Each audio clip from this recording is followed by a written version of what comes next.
मान लो कि 3 का निकाल रहे हैं, ठीक है, 3 का निकाल रहे हैं। यहाँ पे क्या निकाल रहे हैं? 3 का वर्गमूल।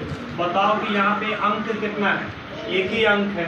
एक अंक है तो यहाँ पर जो है ना सबसे पहले तो इसी में लगाएंगे, दूसरा कोई तो है नहीं, तो यहाँ पे कितना से लगेगा? 1 से लगाएंगे। 1 एक कम 1, तो यहाँ पर क्या होगा? 3 में से 1 गया तो 2, और ये वाला 1 यहाँ आके क्या होगा? प्लस हो जाएगा। तो 1 और 1 जोड़ेंगे कितना हो जाएगा? 2। अब बताओ यहाँ पर जो है ना अगर 0 से लगाते हैं तो 20 हो जाएगा, और यहाँ पे 2 है, लगेगा ही नहीं।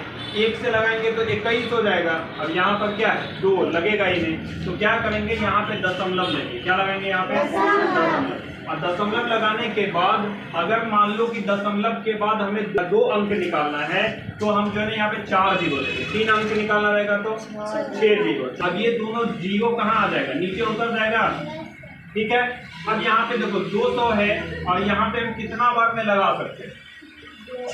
अगर मान लो यहाँ पर कितना है? 2 है, तो 1 से लगाएंगे तो 1 से गुना करेंगे कितना आएगा? 21। अगर जो है 2 से गुना तो 2 दूना 4 और 2 दूना 4, तब भी इससे क्या बहुत छोटा है, ये भी छोटा है। अगर जो है ना 3 से लगाते हैं तो 3 से गुना करेंगे, 23 किया 69, अभी भी छोटा है ना, छोटा।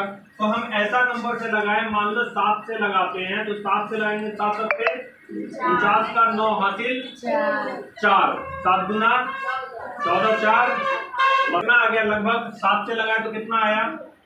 7 से 189। अब बताओ 200 में से 189 घटाएंगे कितना बचेगा? 10 में से 9 गया तो कट गया। अब ये वाला 2 जीरो जो बचा हुआ ये कहाँ आ जाएगा? यहाँ पे आएगा। अब उसके बाद ये वाला 7 यहाँ आके क्या होगा? प्लस हो जाएगा, तो कितना हो जाएगा? 7 में 34, ठीक है। अब यहाँ पे फिर कितना है? 1100।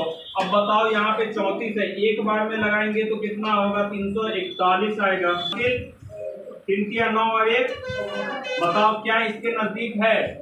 कितना बार में लगाइए? 3 बार में। तो यहाँ से 3 लगाएंगे, कितना आया? 1029। बताओ इसमें से घटाएंगे कितना आएगा? बच गया 71। अगर हमको इसके बाद एक और अंक निकालना है तो फिर क्या लेना पड़ेगा?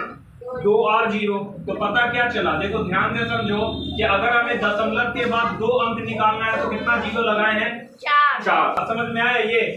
तो हम ये कह सकते हैं कि 3 का जो वर्गमूल है वो कितना होगा? 1.7 और 3। आगे चाहेंगे तो आगे भी निकल जाएगा। अगर ये बात समझ में आया तो रूट 5 का वर्गमूल निकाल के बताओ कितना होगा?